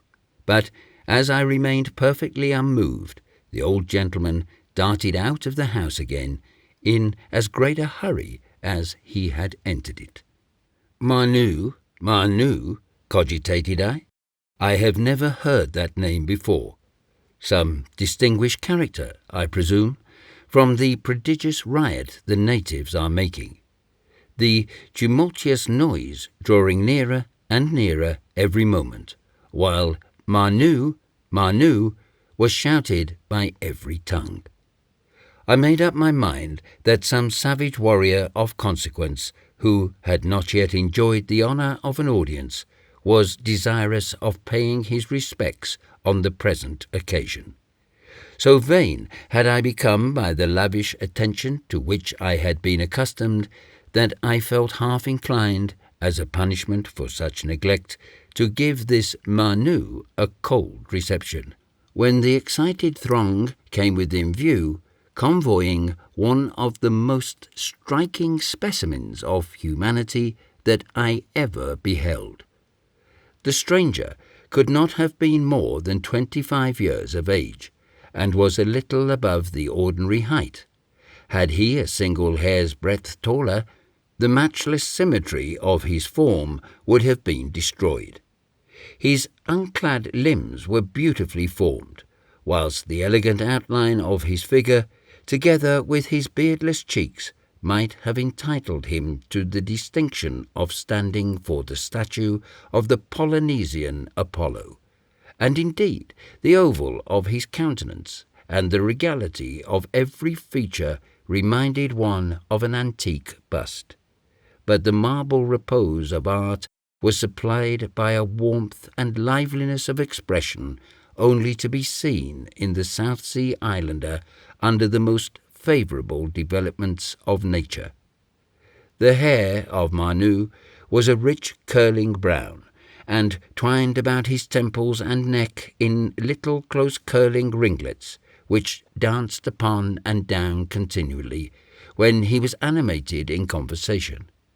His cheek was of a feminine softness, and his face was free from the least blemish of tattooing, although the rest of his body was drawn all over with fanciful figures, which, unlike the unconnected sketching usually among these natives, appeared to have been executed in conformity with some general design. The tattooing on his back in particular attracted my attention. The artist employed must indeed have excelled in his profession. Traced along the course of the spine was accurately delineated the slender, tapering, and diamond-checkered shaft of the beautiful artu tree. Branching from the stem on each side and disposed alternately were the graceful branches drooping with the leaves all correctly drawn and elaborately finished. Indeed, the best specimen of the fine arts I had yet seen in Typee. A rare view of the stranger might have suggested the idea of a spreading vine tacked against a garden wall. Upon his breast, arms and legs were exhibited an infinite variety of figures, every one of which, however, appeared to have reference to the general effect sought to be produced. The tattooing I have described was of the brightest blue, and when contrasted with the light olive colour of the skin, produced a unique and even elegant effect. A slight girdle of white tappa, scarcely 2 inches in width, but hanging before and behind in spreading tassels, composed the entire costume of the stranger. He advanced, surrounded by the islanders, carrying under one arm a small roll of native cloth, and grasping in his other hand a long and richly decorated spear. His manner was that of a traveller conscious that he is approaching a comfortable stage in his journey. Every moment he turned good-humouredly on the throng around him and gave some dashing sort of reply to their incessant queries, which appeared to convulse them with uncontrollable mirth. Struck by his demeanour and the peculiarity of his appearance, so unlike that of the shaven-crowned and face-tattooed natives in general, I involuntarily rose as he entered the house, and proffered him a seat on the mats beside me. But without deigning to notice the civility, or even the more incontrovertibly fact of my existence, the stranger passed on, utterly regardless of me, and flung himself upon the further end of the long couch that traversed the sole apartment of Mahayu's habitation. Had the belle of the season, in the pride of her beauty and power, being cut in a place of public resort by some supercilious exquisite, she could not have felt greater indignation than I did at this unexpected slight. I was thrown into utter astonishment. The conduct of the savages had prepared me to anticipate from every newcomer the same extravagant expressions of curiosity and regard. The singularity of his conduct, however, only aroused my desire to discover who this remarkable personage might be, who now engrossed the attention of everyone. Tinner placed before him a calabash of poe, from which the stranger regaled himself, alternating every mouthful with some rapid exclamation, which was eagerly caught up and echoed by the crowd that completely filled the house. When I observed the striking devotion of the natives to him, and their temporary withdrawal of all attention from myself, I felt not a little piqued. The glory of Tomo is departed, thought I, and the sooner he removes from the valley, the better.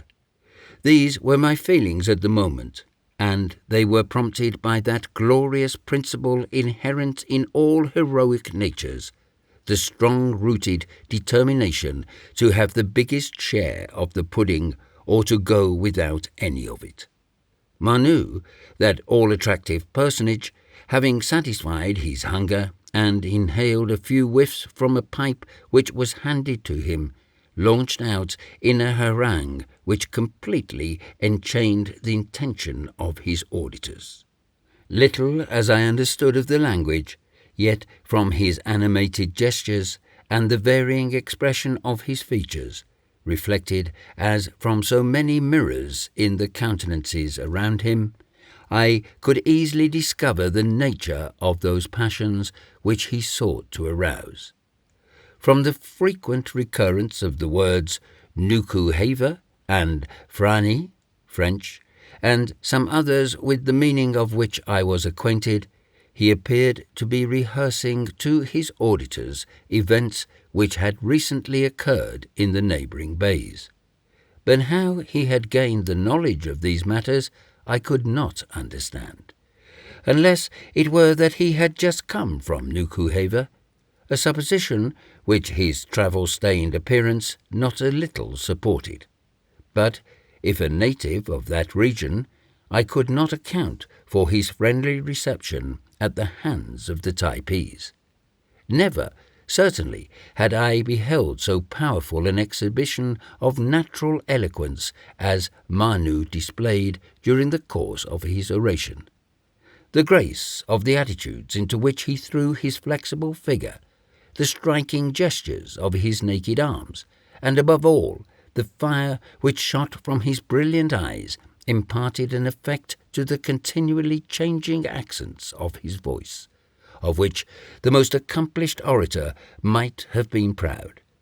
At one moment, reclining sideways upon the mat and leaning calmly upon his bended arm, he related circumstantially the aggressions of the French, their hostile visits to the surrounding bays, enumerating each one in succession: Hapa, Puka, Nuku-hava, Tio, and then, starting to his feet and precipitating himself forward with clenched hands and a countenance distorted with passion, he poured out a tide of invectives.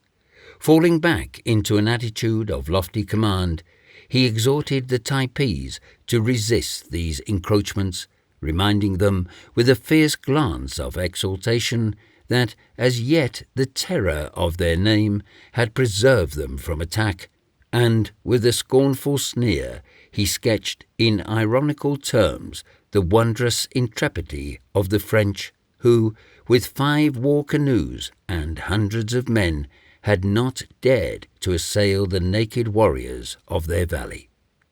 The effect he produced upon his audience was electric. One and all they stood regarding him with sparkling eyes and trembling limbs, as though they were listening to the inspired voice of a prophet.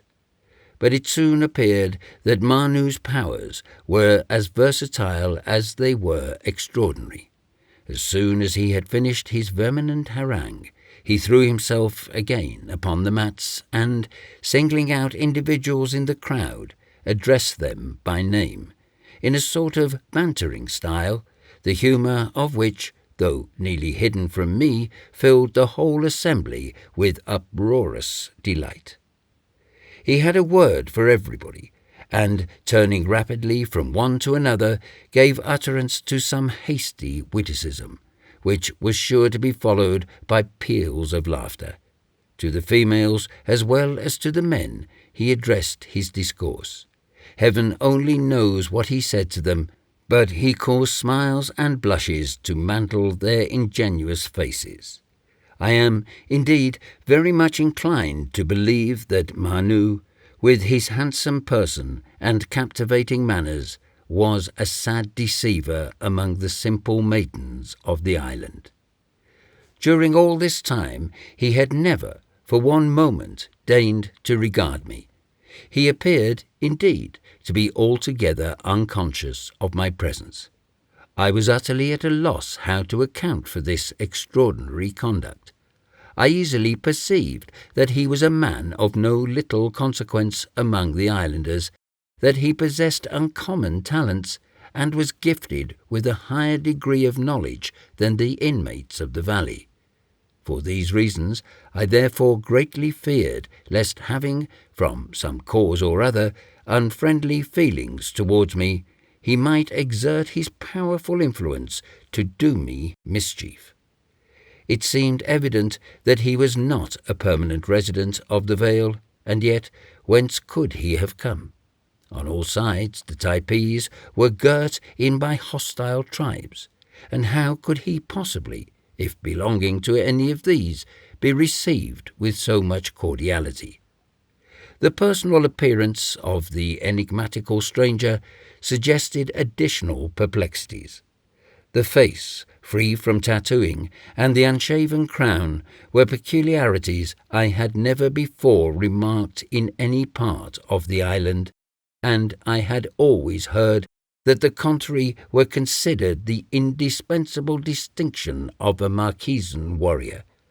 Although the matter was perfectly incomprehensible to me, and I awaited its solution with no small degree of anxiety. At length, from the certain indications, I suspected that he was making me the subject of his remarks, although he appeared cautiously to avoid either pronouncing my name or looking in the direction where I lay. All at once he rose from the mats where he had been reclining, and, still conversing, moved towards me, his eye purposely evading mine, and seated himself within less than a yard of me. I had hardly recovered from my surprise when he suddenly turned round, and, with a most benignant countenance, extended his right hand gracefully towards me. Of course, I accepted the courteous challenge, and as soon as our palms met, he bent towards me and murmured in musical accents, "How do you do? How long have you been in this bay? You like this bay?" Had I been pierced simultaneously by 3 Happer spears, I could not have started more than I did at hearing these simple questions. For a moment I was overwhelmed with astonishment, and then answered something I know not what, but as soon as I regained my self-possession, the thought darted through my mind that from this individual I might obtain that information regarding Toby which I suspected the natives had purposely withheld from me. Accordingly, I questioned him concerning the disappearance of my companion, but he denied all knowledge of the matter. I then inquired from whence he had come. He replied, from Nuku Hava. When I expressed my surprise, he looked at me for a moment, as if enjoying my perplexity, and then, with his strange vivacity, exclaimed, "Ah, mi tabu, migo Nuku Hava, migo Tio, migo Typee, Me go everywhere. Nobody harm me. Me taboo." This explanation would have been altogether unintelligible to me, had it not recalled to my mind something I had previously heard concerning a singular custom among these islanders. Though the country is possessed by various tribes, whose mutual hostilities almost wholly prelude any intercourse between them, yet there are instances where a person having ratified friendly relations with some individual belonging to the valley, whose inmates are at war with his own, may, under particular restrictions, venture with impunity into the country of his friend, where, under other circumstances, he would have been treated as an enemy. In this light are personal friendships regarded among them, and the individual so protected is said to be taboo, and his person, to a certain extent, is held as sacred. Thus the stranger informed me he had access to all the valleys in the island. Curious to know how he had acquired his knowledge of English, I questioned him on the subject. At first, for some reason or other, he evaded the inquiry, but afterwards told me that, when a boy, he had been carried to sea by the captain of a trading vessel, and whom he had stayed 3 years, living part of the time with him at Sydney in Australia, and that at a subsequent visit to the island the captain had, at his own request, permitted him to remain among his countrymen. The natural quickness of the savage had been wonderfully improved by his intercourse with the white men, and his partial knowledge of a foreign language gave him a great ascendancy over his less accomplished countrymen. When I asked the now affable Manu why it was that he had not previously spoken to me, he eagerly inquired what I had been led to think of him from his conduct in that respect. I replied that I had supposed him to be some great chief or warrior who had seen plenty of white men before and did not think it worth while to notice a poor sailor. At this declaration of the exalted opinion I had formed of him, he appeared vastly gratified, and gave me to understand that he had purposely behaved in that manner in order to increase my astonishment as soon as he should see proper to address me. Manu now sought to learn my version of the story as to how I came to be an inmate of the Typee Valley. When I related to him the circumstances under which Toby and I had entered it, he listened with evident interest, but as soon as I alluded to the absence, yet unaccounted for, of my comrade, he endeavoured to change the subject, as if it was something he desired not to agitate. It seemed, indeed, as if everything connected with Toby was destined to beget distrust and anxiety in my bosom. Notwithstanding Manu's denial of any knowledge of his fate, I could not avoid suspecting that he was deceiving me, and this suspicion revived those frightful apprehensions with regard to my own fate, which, for a short time past, had subsided in my breast. Influenced by these feelings, I now felt a strong desire to avail myself of the stranger's protection, and under his safeguard to return to Nukuhava. But as soon as I hinted at this, he unhesitatingly pronounced it to be entirely impracticable, assuring me that the Typees would never consent to my leaving the valley. Although what he said merely confirmed the impression which I had before entertained, still it increased my anxiety to escape from a captivity which, however endurable, nay, delightful it might be in some respects, involved in its issues a fate marked by the most frightful contingencies. I could not conceal from my mind that Toby had been treated in the same friendly manner as I had been, and yet all their kindness terminated with his mysterious disappearance. Might not the same fate await me? A fate too dreadful to think of. Stimulated by these considerations, I urged anew my request to Manu, but he only set forth in stronger colours the impossibility of my escape, and repeated his previous declaration that the Typees would never be brought to consent to my departure. When I endeavoured to learn from him the motives which prompted them to hold me a prisoner, Manu again presumed that mysterious tone which had tormented me with apprehension when I had questioned him with regard to the fate of my companion. Thus repulsed in a manner which only served, by arousing the most dreadful forebodings, to excite me to renewed attempts, I conjured him to intercede for me with the natives, and endeavour to produce their consent to my leaving them. To this he appeared strongly averse, but, yielding at last to my importunities, he addressed several of the chiefs, who with the rest had been eyeing us intently during the whole of our conversation.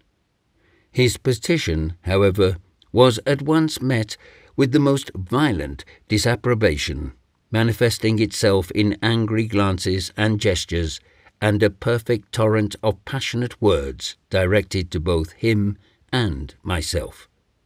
Manu, evidently repenting the step he had taken, earnestly deprecated the resentment of the crowd, and in a few moments succeeded in pacifying to some extent the clamours which had broken out as soon as his proposition had been understood.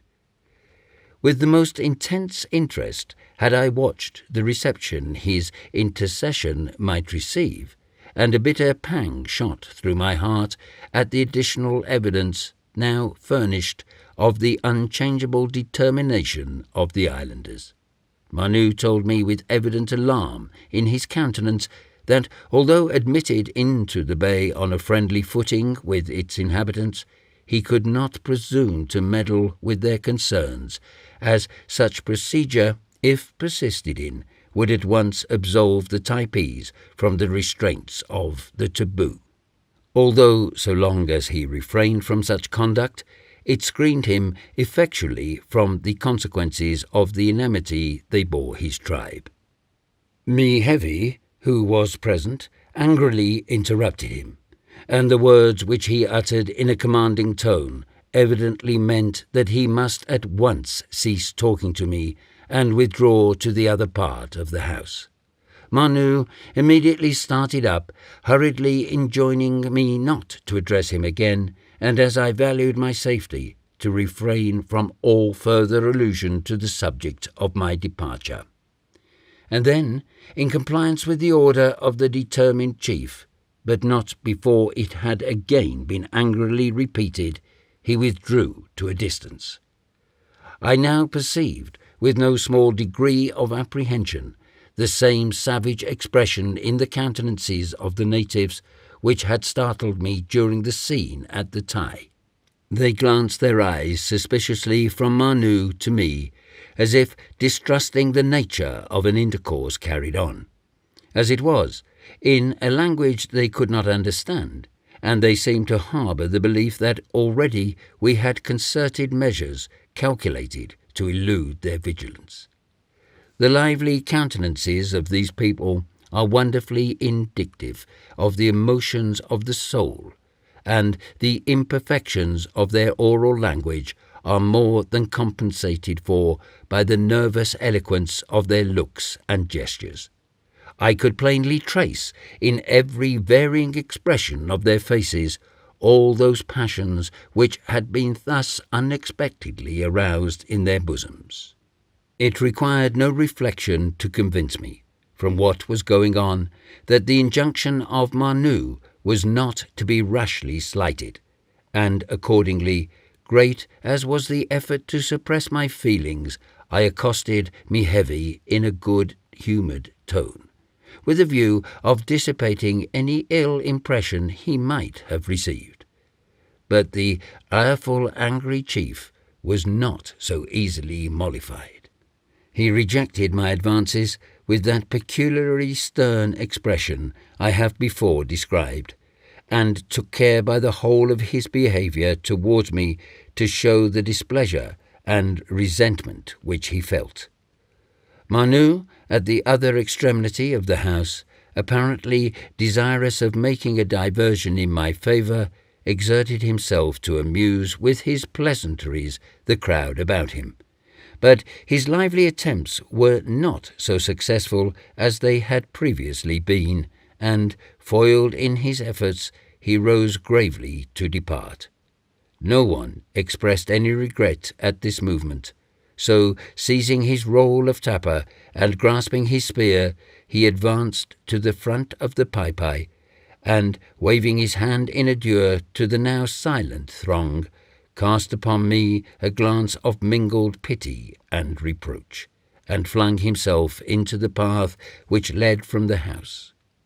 I watched his receding figure until it was lost in the obscurity of the grove, and then gave myself up to the most desponding reflections.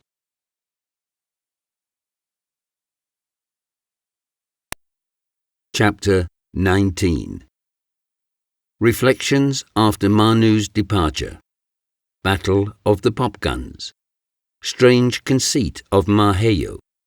Process of making tapper. The knowledge I had now obtained as to the intention of the savages deeply affected me. Manu, I perceived, was a man who, by reason of his superior acquirements and the knowledge he possessed of the events which were taking place in the different bays of the island, was held in no little estimation by the inhabitants of the valley. He had been received with the most cordial welcome and respect. The natives had hung upon the accents of his voice and had manifested the highest gratification at being individually noticed by him. And yet, despite all this, a few words urged in my behalf, with the intent of obtaining my release from captivity, had sufficed not only to banish all harmony and goodwill, but, if I could believe what he told me, had gone on to endanger his own personal safety. How strongly rooted, then, must be the determination of the Typees with regard to me, and how suddenly could they display the strangest passions. The mere suggestion of my departure had estranged me for the time at least. Mehevi, who was the most influential of all the chiefs, and who had previously exhibited so many instances of his friendly sentiments, the rest of the natives had likewise evinced their strong repugnance to my wishes, and even Korikori himself seemed to share in the general disapprobation bestowed upon me. In vain I racked my invention to find out some motive for them, but I could discover none. But however this might be, the scene which had just occurred admonished me of the danger of trifling with the wayward and passionate spirits against whom it was vain to struggle, and might even be fatal to do so.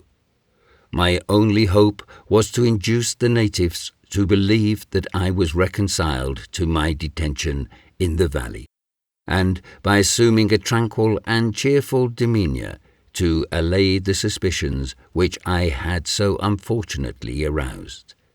Their confidence revived, they might in a short time remit in some degree their watchfulness over my movements, and I should then be the better enabled to avail myself of any opportunity which presented itself for escape. I determined, therefore, to make the best of a bad bargain, and to bear up manfully against whatever might betide. In this endeavour I succeeded beyond my own expectations. At the period of Manu's visit, I had been in the valley, as nearly as I could conjecture, some 2 months. Although not completely recovered from my strange illness, which still lingered about me, I was free from pain and able to take exercise. In short, I had every reason to anticipate a perfect recovery. Freed from apprehension on this point, and resolved to regard the future without flinching, I flung myself anew into all the social pleasures of the valley, and sought to bury all regrets and all remembrances of my previous existence in the wild enjoyments it afforded me. In my various wanderings through the vale, and as I became better acquainted with the character of its inhabitants, I was more and more struck with the light-hearted joyousness that everywhere prevailed. The minds of these simple savages, unoccupied by matters of graver moment, were capable of deriving the utmost delight from circumstances which would have passed unnoticed in more intelligent communities. All their enjoyment, indeed, seemed to be made up of the little trifling incidents of the passing hour, but these diminutive items swelled together to an amount of happiness seldom experienced by more enlightened individuals, whose pleasures are drawn from more elevated but rarer sources.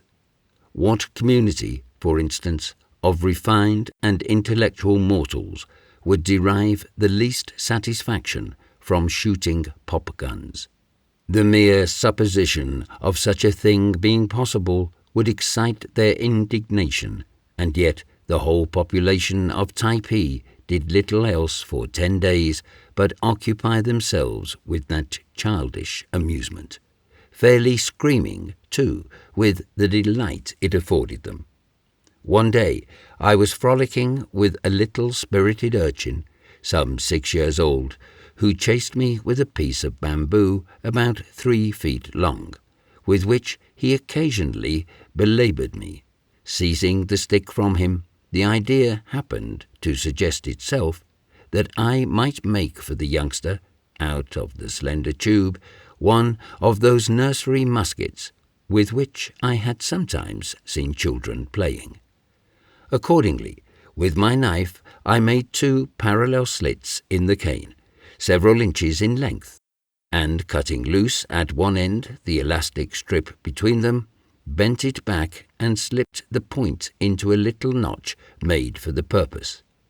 Any small substance placed against this would be projected with considerable force through the tube by merely springing the bent strip out of the notch. Had I possessed the remotest idea of the sensation this piece of ordnance was destined to produce, I should certainly have taken out a patent for the invention. The boy scampered away with it, half delirious with ecstasy, and in 20 minutes afterwards I might have been seen surrounded by a noisy crowd, venerable old greybeards, responsible fathers of families, valiant warriors, matrons, young men, girls, and children, all holding in their hands bits of bamboo, and each clamouring to be served first. For 3 or 4 hours I was engaged in manufacturing pop-guns, but at last made over my goodwill and interest in the concern to a lad of remarkably quick parts, whom I soon initiated into the art and mystery. Pop, pop, pop, pop, now resounded all over the valley. Duels, skirmishes, pitched battles, and general engagements were to be seen on every side.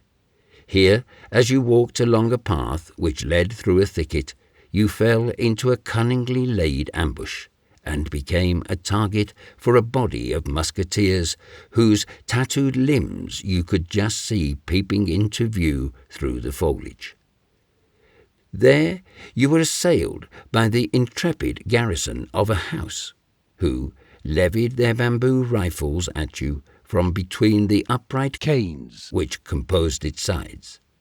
Farther on you were fired upon by a detachment of sharpshooters mounted upon the top of a Typee.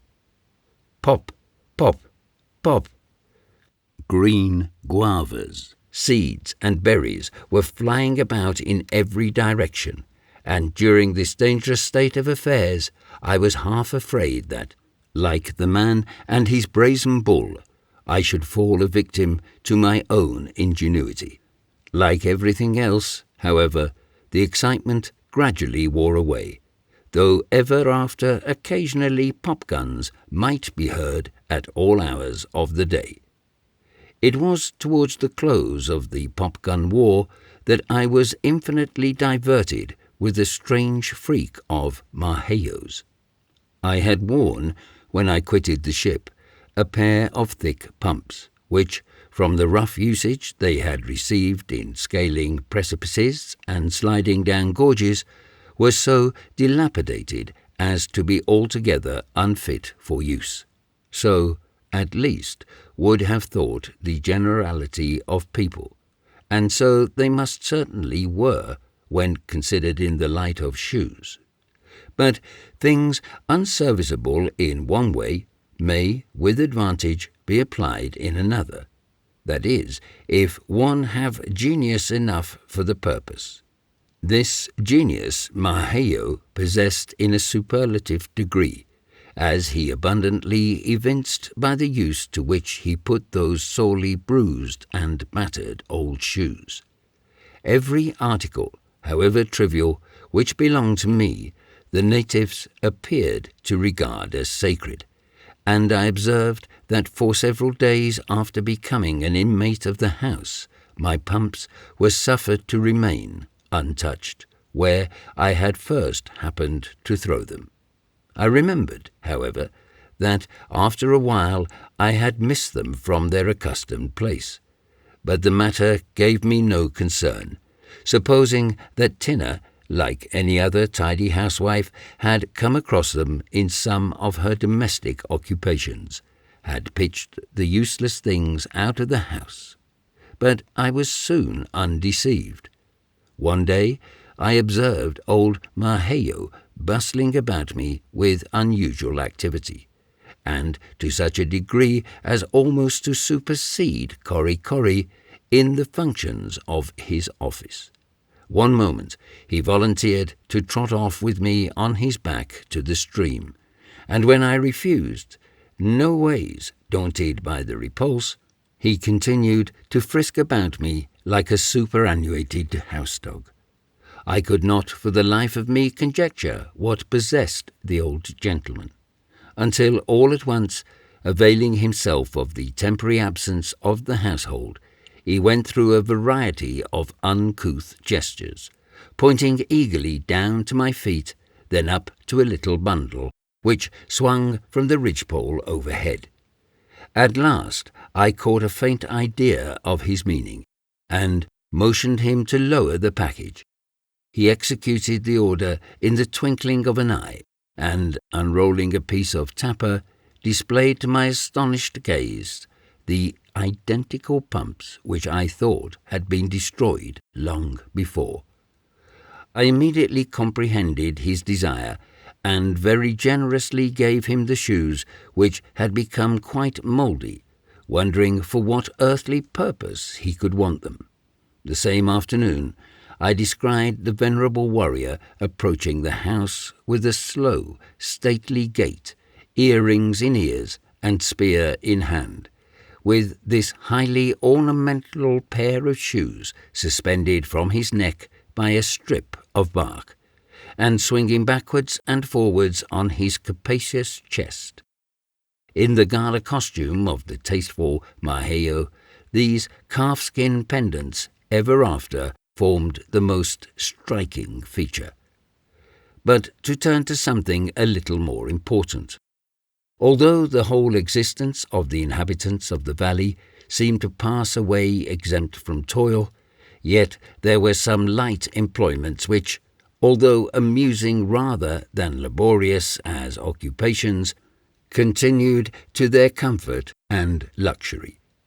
Among these, the most important was the manufacture of the native cloth, tappa, so well known under various modifications throughout the whole Polynesian archipelago. As is generally understood, This useful and sometimes elegant article is fabricated from the bark of different trees, but as I believe that no description of its manufacture has ever been given, I shall state what I know regarding it. In the manufacture of the beautiful white tapper generally worn on the Marquesan Islands, the preliminary operation consists in gathering a certain quantity of the young branches of the cloth tree, the exterior green bark being pulled off as worthless. There remains a slender fibrous substance which is carefully stripped from the stick to which it closely adheres. When a sufficient quantity of it has been collected, the various strips are enveloped in a covering of large leaves, which the natives use precisely as we do wrapping paper, and which are secured by a few turns of a line passed around them. The package is then laid in the bed of some running stream, with a heavy stone placed over it to prevent its being swept away. After it has remained for 2 or 3 days in this state, it is drawn out and exposed for a short time to the action of the air, every distinct piece being attentively inspected, with a view of ascertaining whether it has yet been sufficiently affected by the operation. This is repeated again and again until the desired result is obtained. When the substance is in a proper state for the next process, it betrays evidences of incipient decomposition. The fibers are relaxed and softened, and rendered perfectly malleable. The different strips are now extended, one by one, in successive layers, upon some smooth surface, generally the prostrate trunk of a coconut tree, and the heap thus formed is subjected at every new increase to a moderate beating, with a sort of wooden mallet leisurely applied. The mallet is made of a hard, heavy wood resembling ebony, is about 12 inches in length and perhaps 2 in breadth, with a rounded handle at one end, and in shape is the exact counterpart of one of our 4-sided razor strops. The flat surfaces of the implement are marked with shallow parallel indentations, varying in depth on the different sides so as to be adapted to the several stages of the operation. These marks produce the corduroy sort of stripes discernible in the tapper in its finished state. After being beaten in the manner I have described, the material soon becomes blended in one mass, which, moistened occasionally with water, is at intervals hammered out by a kind of gold-beating process, to any degree of thinness required. In this way, the cloth is easily made to vary in strength and thickness, so as to suit the numerous purposes to which it is applied. When the operation last described has been concluded, the new-made tapper is spread out on the grass to bleach and dry, and soon becomes of a dazzling whiteness. Sometimes, in the first stages of the manufacture, the substance is impregnated with a vegetable juice, which gives it a permanent colour. A rich brown and a bright yellow are occasionally seen, but the simple taste of the Typee people inclines them to prefer the natural tint. The notable wife of Kamehameha, the renowned conqueror and king of the Sandwich Islands, used to pride herself in the skill she displayed in dyeing her tapper with contrasting colours disposed in regular figures, and, in the midst of the innovations of the times, was regarded towards the decline of her life as a lady of the old school, clinging as she did to the national cloth in preference to the frippery of the European calicoes. But the art of printing the tapper is unknown upon the Marquesan Islands. In passing along the valley, I was often attracted by the noise of the mallet, which, when employed in the manufacture of the cloth, produces at every stroke of its hard, heavy wood a clear, ringing and musical sound capable of being heard at a great distance. When several of these implements happen to be in operation at the same time, near one another, the effect upon the ear of a person at a little distance is really charming.